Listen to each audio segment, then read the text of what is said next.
संसाधन आवंटित होते हैं, जहां से प्रोग्राम्स और पॉलिसी बनती हैं, राज्य सरकार और केंद्र सरकार, इनके पास वो आंकड़े नहीं रहते जिससे टारगेटेड इंटरवेंशन कर सकते हैं।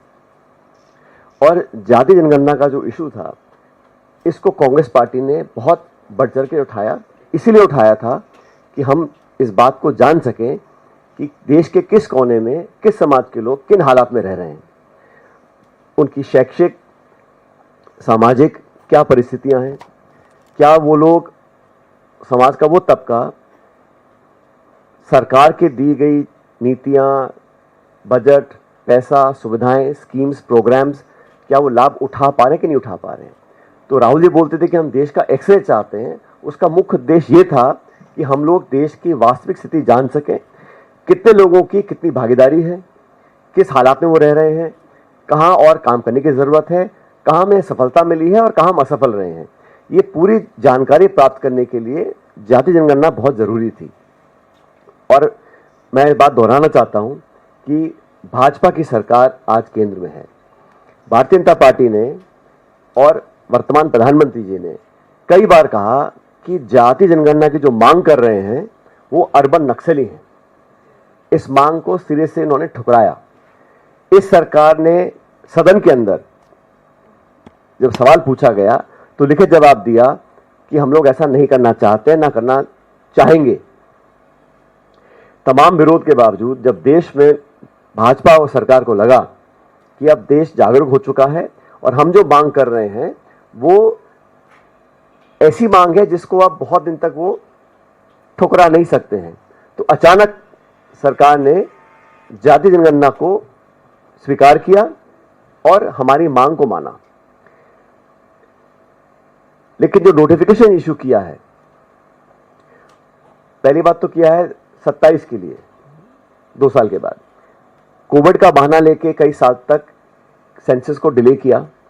अब जो कास्ट सेंसस है उसमें भी कहीं ना कहीं मुझे नियत में हम सब लोगों को शक है कि ये सिर्फ बात को टालने के लिए और अपना वादा पूरा ना करने की पूरी भूमिका बांध चुके हैं।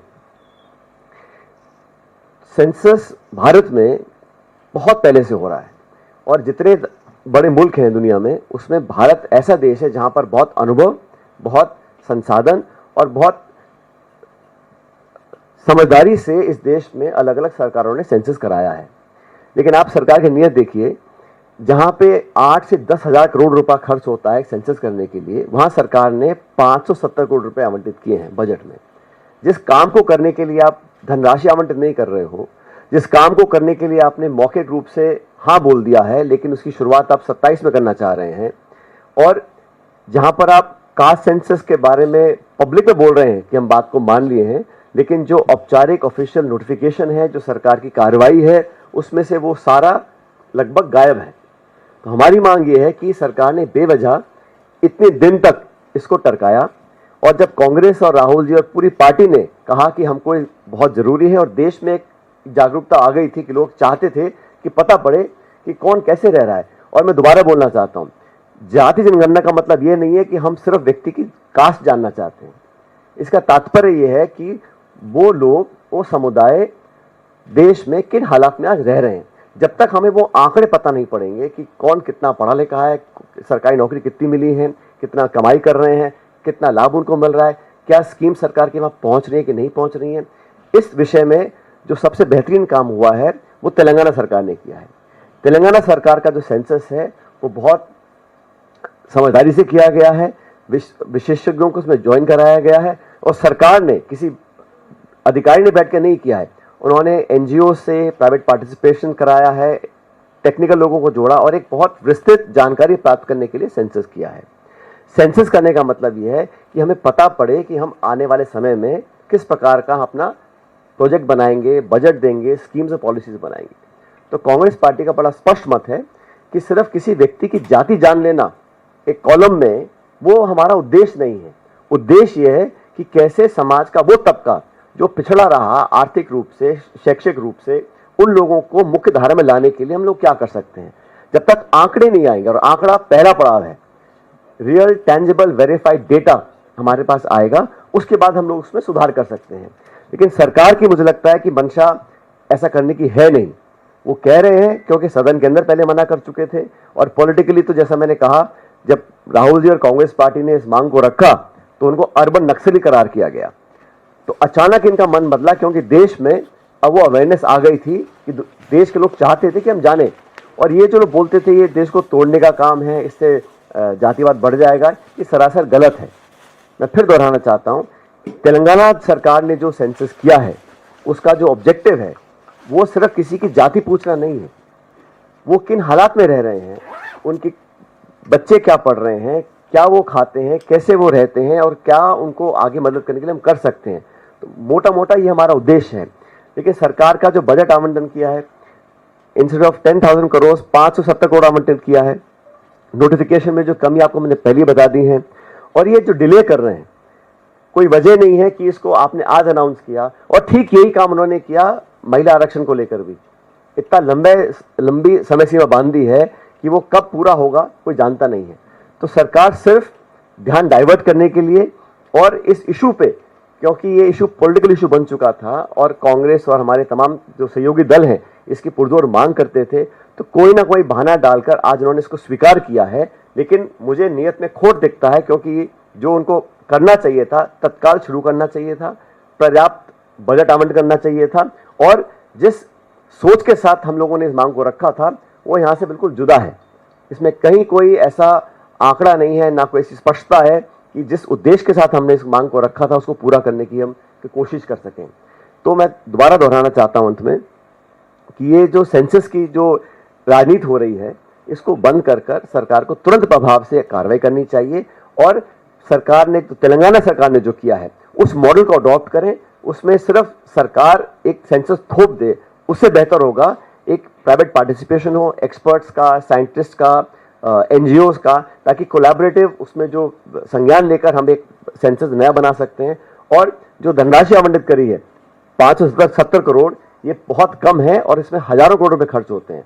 तो सरकार को स्पष्ट करना चाहिए कि ये डिले क्यों किया, बजट क्यों कम दिया गया है, और जिस ऑब्जेक्टिव के साथ हम लोग करना चाह रहे थे उसको सरकार कब पूरा करेगी। आपके कोई सवाल है मैं पूछ सकता हूं? Okay, so just summarize, the demand for having a caste census was led by the Congress party, and Mr. Rahul Gandhi in particular has been raising this issue for a number of years now. And we all know that the government of India and the BJP in particular have always said that this is something that is unacceptable. In fact, in a written reply to a parliamentary question, government had said it was not proposing to do any caste census. Because of the forceful demand of the party and Mr. Gandhi, the current government has now yielded and announced a caste census. But the facts and the figures state something totally different. They want to start the census in 2027. The money required for a full census is about 10,000 crores. Government has allocated 574 crores. And the main issue is that when we say we wanted a caste census, the objective was to know exactly in what conditions people of India are living, those who have been deprived, who are not in the mainstream, how much have they got education, how much access do they have to government schemes and policy programs, in what economic conditions are they living, what is their net spending, household incomes. All that is required for us to do better policy formulation. Idea is not just to collect data of an individual's caste or a household's caste. The objective is to know exactly in what conditions these families are living, and how we can better curate our policies to substantially help the livelihoods of those people. Unless we have tangible data, no state government and no central government can actually do targeted interventions. And that is what we wanted to do. In that regard, Telangana has done a splendid job. That caste census was done by including members of the private sector, NGOs, experts and scientists in the field, so that you have an expansive collaborative effort where you genuinely make an effort to know the real status of families living and households living in conditions that perhaps we are not aware of. But the government of the day yielded to the pressure of the Congress party and Mr. Gandhi and has done announcements. But if you look at the notification, there is no mention of the kind of survey we wanted to get done. The amount of money that has been allotted is pittance compared to what is required. So I fear that the BJP, initially, if you recall, when the BJP was in opposition, they opposed the Aadhaar cards, they opposed GST, they opposed FDI in retail, they opposed FDI in defense, they opposed GST. But when they came to government, all of those they wanted to implement and take credit for it. Similarly, the caste census was a Congress issue. Mr. Gandhi and everybody else asked for this. They said, they called us urban Naxals, and they were not agreeable to accept this demand. Now, when they sense the mood of the country, they have accepted in principle, but I think there is a lot of confusion and a lot of dissatisfaction in what we had asked for. So I urge the government to come out clear and not keep giving extended deadlines, under allocation of budgets. And again, the idea is to know exactly the status of people living in India, and this is the perfect way for us to do it. Unfortunately, I think the intention of the government is just to buy time, grab headlines, and manage the narrative. So you are saying that there was. I hear you.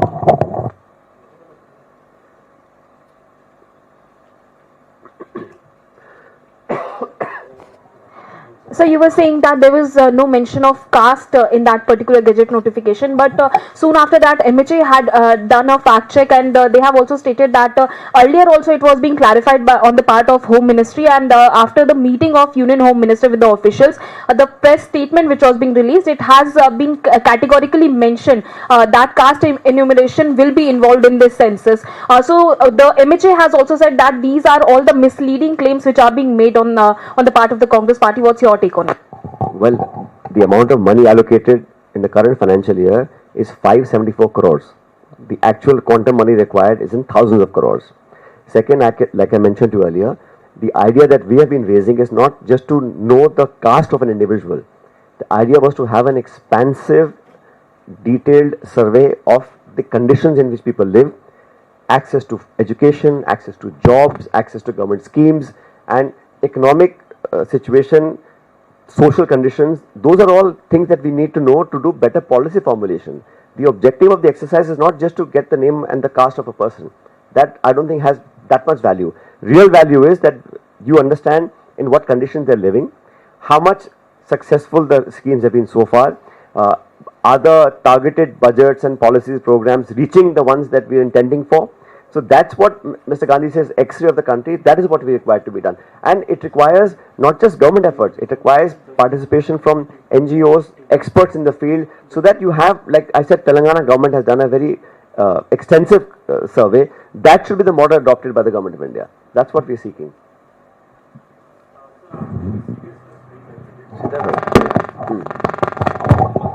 Sir, आपको government के part पे seriousness नहीं लग रही क्योंकि आप demands भी कर रहे हैं, तो क्या लग रहा है आपको, क्योंकि अभी कुछ महीनों के अंदर ये बिहार जैसी स्टेट के अंदर असेंबली इलेक्शन है, क्या वो आपको वजह लगती है कि इस प्रेशर में है या उसके पीछे कोई टैक्टिक है? और दूसरा, आप लोग कर्नाटका में जब सर्वे करा रहे हैं तेलंगाना के बाद में, तो बीजेपी कह रही है 165 करोड़ रुपए, 158 करोड़ रुपए जो पहले जो टैक्स पेयर्स की मनी थी वो वेस्ट कर दी गई, और दोबारा रीसर्वे करा रही है कर्नाटका के अंदर कांग्रेस गवर्नमेंट। ये प्रेशर में है क्योंकि वहाँ तो बड़ी कम्युनिटी है, एक लिंगायत है, कोका लिंगा है, उनके प्रेशर में ये चीजें ये हर 10 साल में सेंसस होता है, इसमें कोई नई बात नहीं है।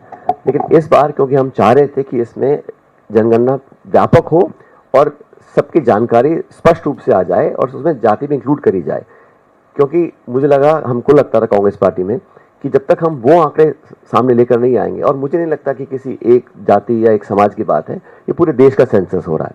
और मुझे इसमें इशू ये लग रहा है कि सरकार ने बहुत देरी करी है। ऐसे लगभग 60 देश हैं, 60, जिन्होंने 21 और 23 के बीच में सेंसस किया है। तो ये जो बहानेबाजी होती है काम को टालने की, और जैसा मैंने पहले भी कहा, ये हेडलाइन मैनेजमेंट और इशू से कैसे बच के निकलना है। अगर आपको करना था तो महिला आरक्षण का जो आपने बिल पास कराया कब लागू होगा किसी को पता ही नहीं है, तो ये सब अनाउंस कर देते हैं और फिर अपनी सुविधा अनुसार इसको टारगेट करते हैं। तो हम चाह रहे हैं इसमें विलंब ना हो, क्योंकि और ये एक बार जब शुरू हो जाएगा तो चेंज नहीं हो सकता है। इसलिए पहले से ही हम लोगों ने उदाहरण दिया है कि तेलंगाना का पूरा देख लीजिए, और इसमें कोई छोटे बड़े की बात नहीं है। अगर कहीं कुछ काम अच्छा हुआ है, उसके अच्छे परिणाम आए हैं, तो उसको कंसल्ट करने में सरकार को बहुत ज़्यादा इशू नहीं आना चाहिए।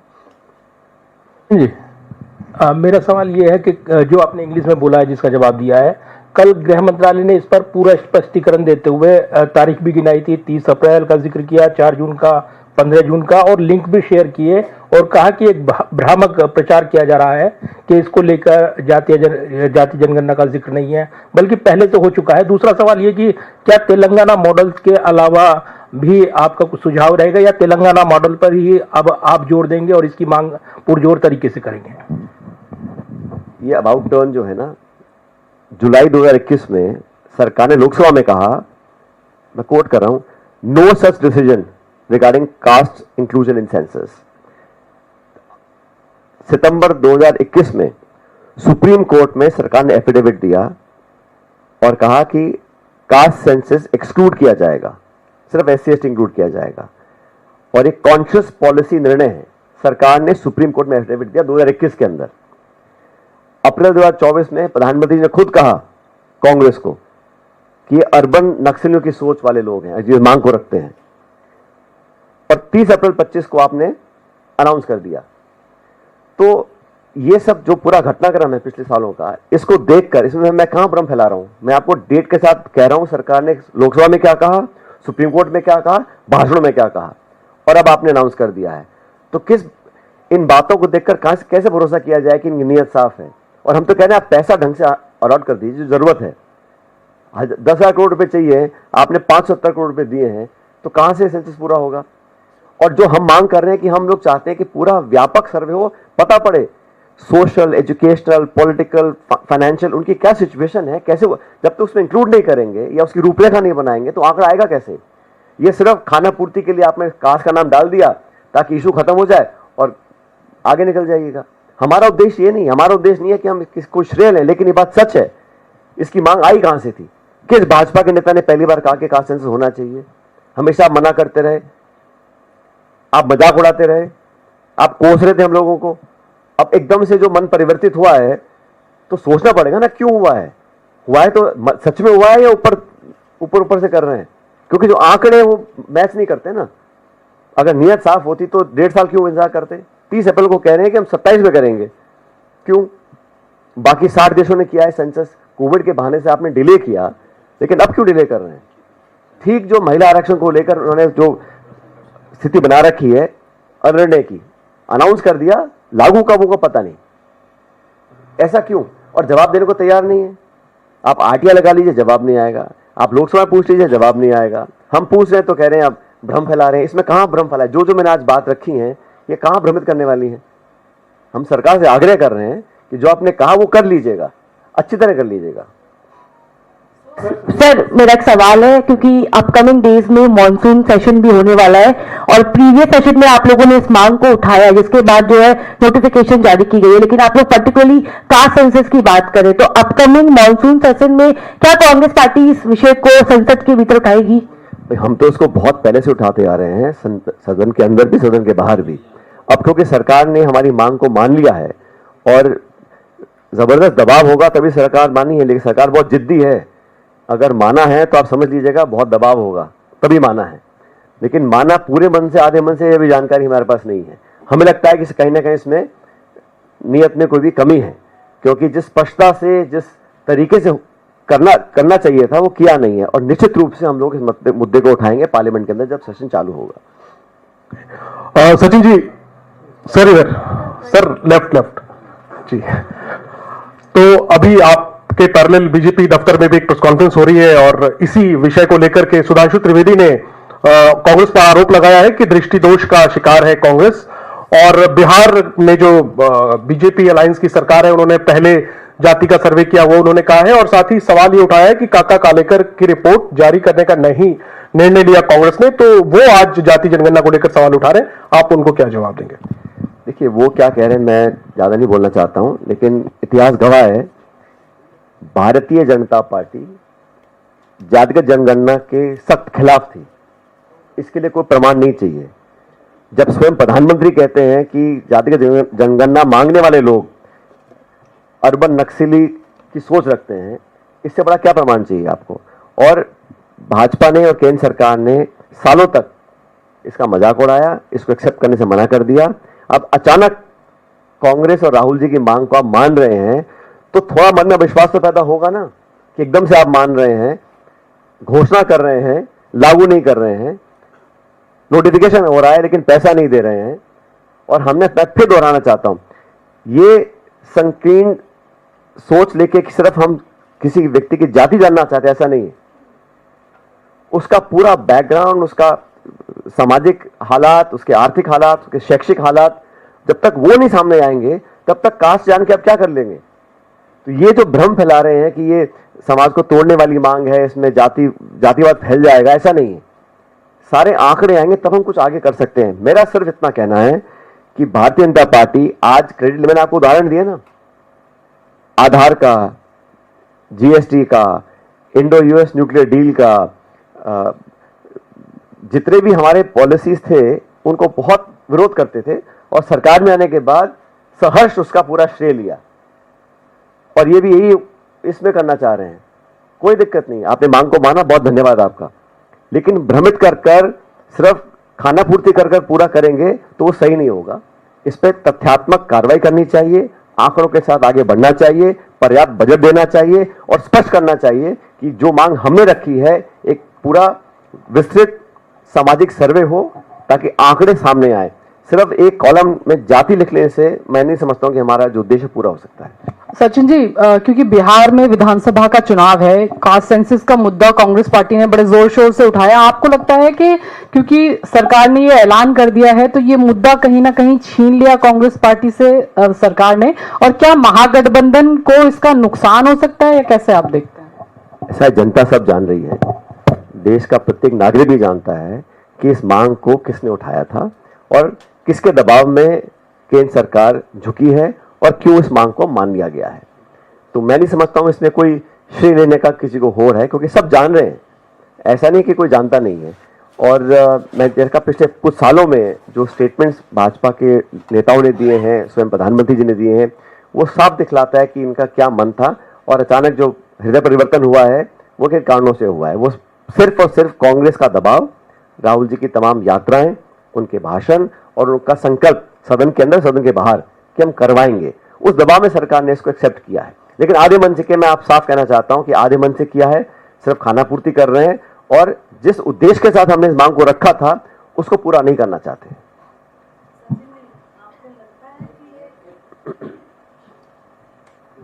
सचिन जी, आपको लगता है पिछले 10 साल में आज तक कोई डाटा, किसी चीज का डाटा इस सरकार ने नहीं रखा है, और जो काम भी किया है, चाहे पीएम केयर फंड हो, चाहे इलेक्ट्रल बॉन्ड हो, कोई भी काम किया है आधा अधूरा और सिर्फ एमएसएमई हो और सिर्फ बातें ज्यादा करी है और काम कम किया है, कथनी करने में अंतर है। तो आपको लगता है ये ठीक से करा पाएंगे?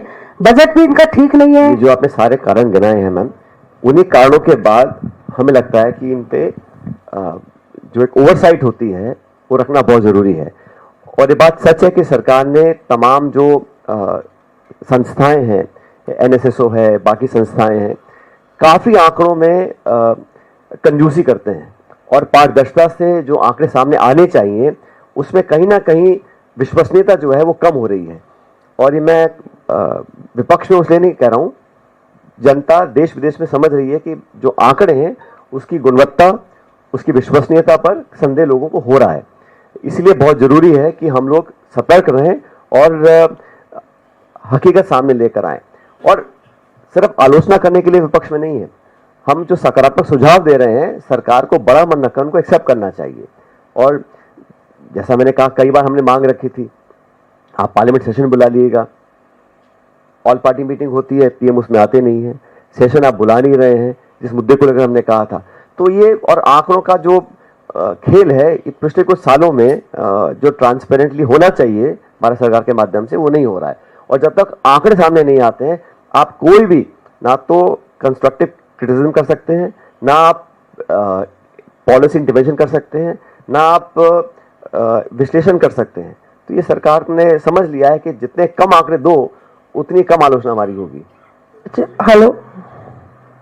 हेलो हाँ पायलट साहब, इसमें जब ये ऐलान हुआ उसके बाद सरकारी सूत्रों से पता चल रहा है कि जो नेशनल पॉपुलेशन रजिस्टर है उसको अपडेट नहीं किया जाएगा सेंसस के साथ साथ। और आपको याद है कि एनआरसी को लेके लगातार मोदी सरकार ने वादा भी किया था और एनआरसी लाने की बात हुई थी, जिसको लेके काफी विवाद खड़ा हुआ था। तो एनपीआर को अपडेट ना करना, क्या आपको लगता है कोई एक एग्जिट रूट सरकार एनआरसी से तलाश रही है, क्योंकि काफी विवाद खड़ा हुआ था, मुसलमानों को टारगेट करने की बात हुई थी? कि मौसमी, जब तक ये बात अधिकृत रूप से सामने नहीं आती मैं कुछ कहना नहीं चाहता हूं, क्योंकि सूत्र क्या कह रहे हैं मुझे पता नहीं। लेकिन सरकार ने जो नोटिफिकेशन इशू किया है उस पर हम चर्चा कर सकते हैं, सरकार ने जो लिखित जवाब पार्लियामेंट में दिया है उस पर चर्चा कर सकते हैं। लेकिन सरकार क्या खबरें लीक कर रही है, क्या नहीं कर रही है, इस पर मैं टिप्पणी नहीं करना चाहता हूं। लेकिन ये बात सच है कि सरकार को जितनी भी संस्थाएं हैं, जितने भी हमारे स्टेटिस्टिकल ऑर्गेनाइजेशंस हैं, गृह मंत्रालय का है, एनएसएसओ है, एनपीआर है, इस सब में पूरी तरह पारदर्शिता रखनी चाहिए, क्योंकि ये सब किसी एक दल, किसी एक सरकार की संपत्ति नहीं है, पूरे देश की संपत्ति है। और हर नागरिक और देश के लोगों को अधिकार है हकीकत जानने का, आंकड़े समझने का। सचिन जी, मैं पूनम हूँ अमर उजाला से। मैं पूछना चाहती हूँ कि आप एक बड़ा विपक्षी दल हैं, मुद्दा भी उठा रहे हैं, तो क्या ये उम्मीद की जानी चाहिए कि निकट भविष्य में कांग्रेस जो रजिस्ट्रार जनरल सेंसस हैं उनके पास बाकायदा ज्ञापन लेकर जाएंगे अपनी बात रखने के लिए? क्योंकि जिस तरह से धन की कमी, ये सब अहम मुद्दे हैं। और ये जो जाति जनगणना का मसला है, ये कह देना और करना दोनों में फर्क भी है, तो लगता है कि आप जाएंगे? आप जो कह रहे हैं मैं बिल्कुल वही कह रहा था, और हम सब काम करेंगे। देखिए, हम विपक्ष में होने का मतलब यह है कि हमें सरकार की जवाबदेही तय करनी है, और सरकार की कथनी करने में जो फर्क आ रहा है उसको हम लोग पूरी ताकत के साथ उसका विरोध करेंगे। लेकिन सरकार का जो रवैया रहा है अब तक, आपने देखा होगा, कोई बहुत सहज नहीं रहा, और बहुत अड़ियल रवैये से सरकार काम करती है, हर जगह हमने देखा है। लेकिन हम लोग भी जनता के साथ रहकर, क्योंकि इस लोकतंत्र में सबसे बड़ा दबाव अगर होता है तो पब्लिक का होता है, जनता का होता है, तो सारी बातें लेके पब्लिक के बीच में जाएंगे, और जो इश्यूज हैं वो जनता के दबाव के माध्यम से हम सरकार को हर हाल मजबूर करेंगे कि हमारी बातों को माने। और जो हमारे विकल्प हैं, जैसा भी कहा, सदन के अंदर लोगों से बात करना, उन तमाम रास्तों को हम खुला रखेंगे। जी, इससे अलग एक सवाल है, पूछ सकती हूँ? इस विषय से अलग है। नहीं, आज इसी विषय में बात करते हैं। नहीं, आप ही से जुड़ा हुआ है। नहीं, आज इसी विषय। आप पूछ रहे थे। हाँ, मैं इस विषय पे जवाब दूंगा। सचिन जी, एक तस्वीर आपकी और गहलोत जी की वीडियो बहुत ज्यादा वायरल हुई थी, क्या वो भी खुले दिल से आप लोगों का मिलना था या कुछ था उसके पीछे भी हेडलाइन मैनेजमेंट? कास्ट सेंसस, जाति का जनगणना, उस पर आज मैं चर्चा कर रहा हूँ। हाँ सचिन जी,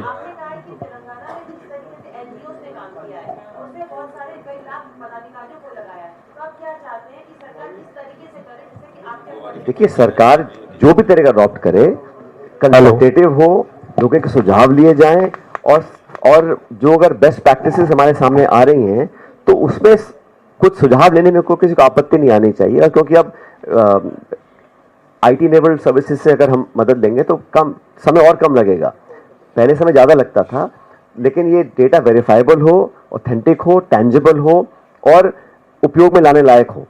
और हम सुझाव अगर दे रहे हैं तो सरकार को सुझाव मान लेने चाहिए। और